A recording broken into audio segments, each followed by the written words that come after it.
All right, let's try that again. Like I said, I don't have a lot of space on my phone, but if there's a will, there's a way. And I am leveraging this old platform that I think I need to revisit again. It's not an old platform that I used to use called Restream. And if you're not familiar, I'll actually probably leave a link for you below. Anyways, so I wanted to re-give like a lay of the land. And what was I saying initially? Oh, yeah, if you're new here, then it wouldn't matter. Actually, it doesn't matter at all because you're new here. And so, as far as what I've switched around, just for context and for clarity, really, is basically something that God was basically teaching me that even to this day is somewhat difficult. And even in this, like, this is a manifestation of doing the very thing that He taught me. All right, so let's go back because we got to go backwards before we can go forward. So, like I said, a lot has happened in the past year. To give you a quick timeline, around October last year, I launched a separate creative project, which I call Studio One, because it actually was successful and took off quite a bit. And so with Studio One, between October when it launched and December when I pretty much fell off, it did pretty well. And in other words, I built a solid foundation having had done that. Okay. And that was something that God called me to almost now 11 years ago, which is wild to think about. But, anyways, and that started off as a hobby, but He called me to do that creative thing for His kingdom. The reason why I'm not being specific about it, because it's one of those things like, if you know, you know, because I do want to separate both studios, but I'm not mad if you end up knowing about it. I just keep them separate. Okay. So Studio One. Studio Two, which is this BDD studio, by way of being the beauty graphic designer, by way of having done graphic design and web design now for 6 years, which is wild to think about. So yes, I started around the pandemic is when this business, and this new career path pretty much became.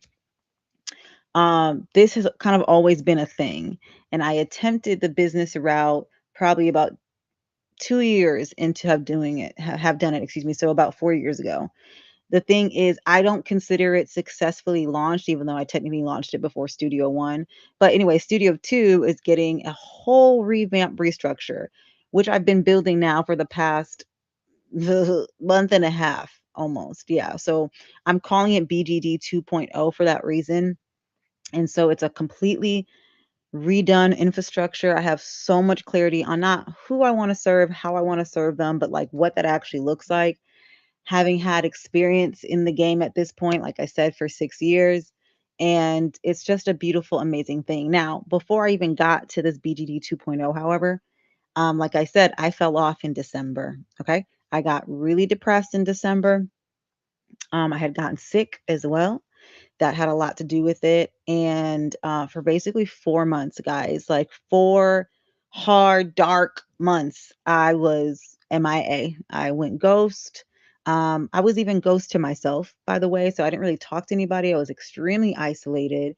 And I just kind of dwelled into all the limiting beliefs and all the lies in which the enemy would love to tell you. And if you hang on to them, then they're true to you. And so even physically, mentally, emotionally, spiritually, I was just not there whatsoever. Um, and so when I finally was starting to get out and be proactive on getting out of the hole, that's actually when all the floodgates, baby, opened up. It almost felt like God was like, "Oh, there she is.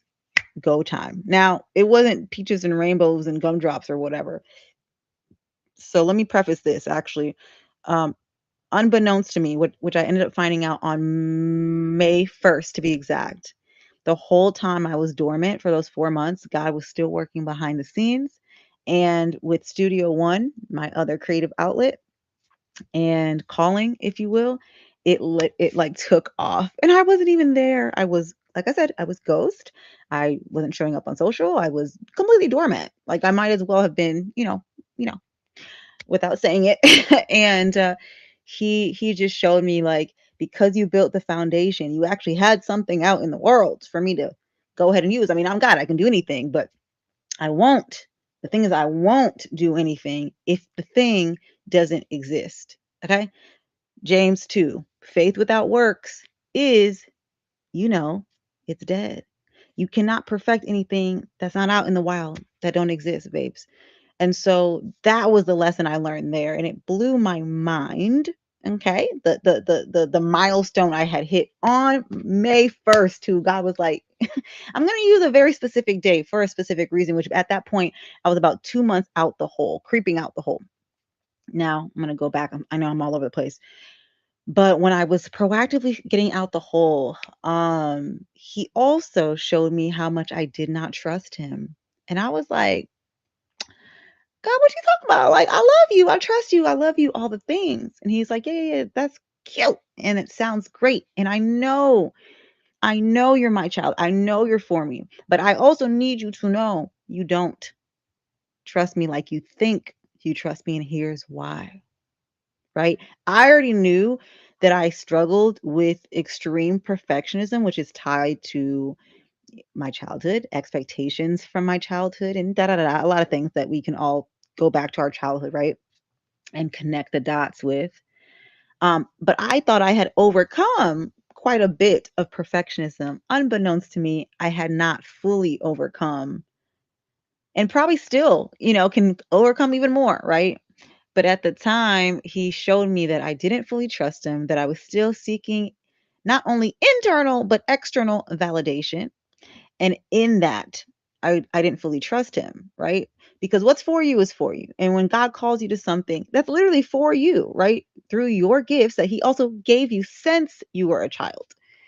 And so if you have God by your side, I mean, really, you're good to go. But we can get in our own way oftentimes. And like I said, perfectionism was something that I thought I overcame and I was still struggling with. And yet, perfectionism is just really procrastination. It's crazy. Dressed up in designer, baby. So it feels good. Like, it doesn't feel inherently bad. But the thing is, because it's procrastination, instead of you getting it done, it is causing delay. And delay is disobedience. Yeah. It blew my mind, shocked my world. And I said, oh, okay. And God basically challenged me. He said, I need you to stop being perfect because number one, I don't expect your perfectionism, whatever that means, anyways, baby. Right? I don't expect you to be perfect. I expect you to be present. I expect you to be obedient. That's all I require you to do. Plus, I can do something with your imperfectionism, whatever you present that will be imperfect. And by the way, you will never be perfect. So you can rest in the fact that that's not even an expectation you'll ever hit, nor should you need to hit, because I never asked that of you. We all know who did it perfectly. Okay. Aside from Jesus himself, which you're not, you don't need to be perfect. So let it go. Let that go. And he challenged me to, instead of being perfect, how about you show up imperfectly? And so the phrase finish it flawed was born. And I remember being like, huh? Excuse me, like clutching my invincible pearls. Like, what do you mean finish it flawed? Because the perfectionism of me was like, I could never. I could never. But also what he taught me, which is something I knew, but it had to get reminded, was that, girl, Kiki, your version of perfect is beyond necessary. Like it's not even needed, because your version of mediocre, and this is to whoever I'm talking to too, by the way. This is not exclusive to me.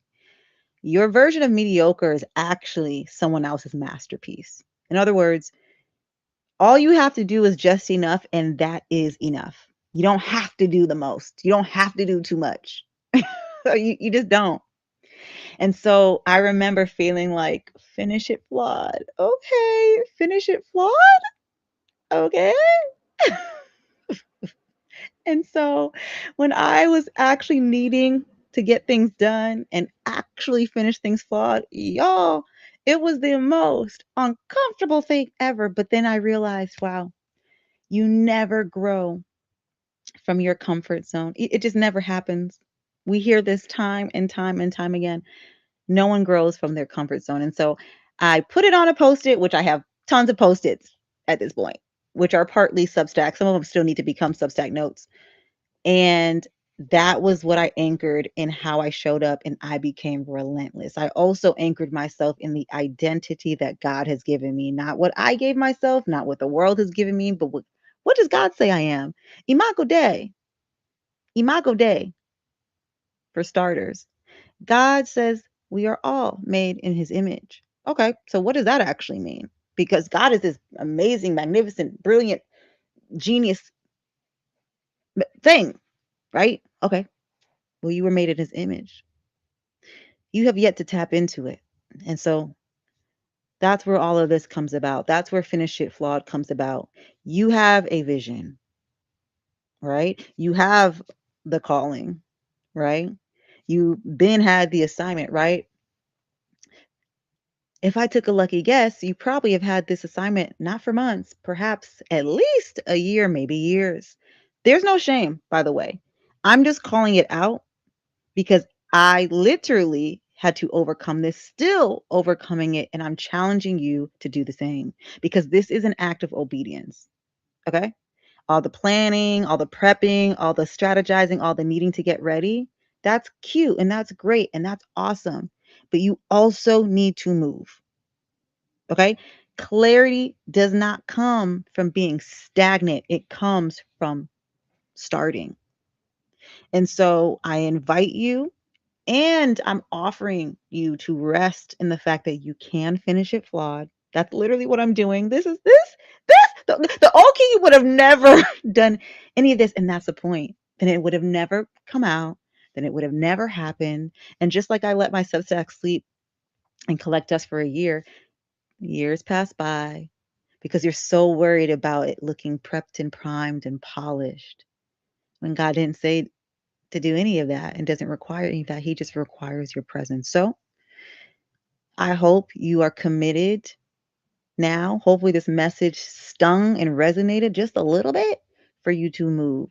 So while you're planning and while you're prepping and while you're doing all the things that you feel like you need to do to get ready before you launch, I need you to post. Specifically, I'm inviting you to post here on Substack, excuse me, because to me, and a lot of people would agree, Substack is very low pressure. You don't get rewarded by the algorithm. You just show up. Okay. And don't worry about there not being an audience right now. For starters, that's a lie. There's always an audience, babes. If you're launching or posting on a public platform, there's always an audience, no matter what the metrics tell you. The metrics are a lie. So look it up. Ghost followers are a thing. Think about it. Do you subscribe to every single thing that you pay attention to? I already know the answer. No. So there's that. But the thing is, don't think about the audience. Think about the audience as if you already had the audience. Show up as that person. Right now, I'm talking to no one. Actually, I just revived this 2 days ago. No, yesterday. What's today? Yeah, yesterday. It feels like 2 days ago because I've did so much work. I've done a lot of work. And already I'm getting likes and I've gained, I don't even know how many subscribers, like a handful of subscribers. But you know what's so interesting? I Not to say I could care less because I don't take that for granted, but that's not what it's about. That's not what it's about for me. Those are vanity metrics. What it's about for me is obedience is the overarching thing, but making sure, am I showing up in my skill set and in my gifts for the people that I'm here to serve? Like that's it. That's it. Okay. So you're literally going to see this in two parts. I'm recording this via restream imperfectly, but it's going to be done, and done is better than perfect, by way of YouTube. And then I'm going to have to upload that onto my computer, then upload it on to Substack chat. I don't even know. I'm literally telling you guys low key behind the screens because my point is just get it done imperfectly and the floodgates will absolutely open. Okay? Epi, that's it. I love you guys so much. And I want you to see what's on the other side of doing, of launching, of getting the thing done. Okay. So if that resonates, join my Finish It Flawed chat community. It is more of a commitment rather than just a basic chat. You may not even need to be in there long. The whole point of it is for you to get ish done. Okay.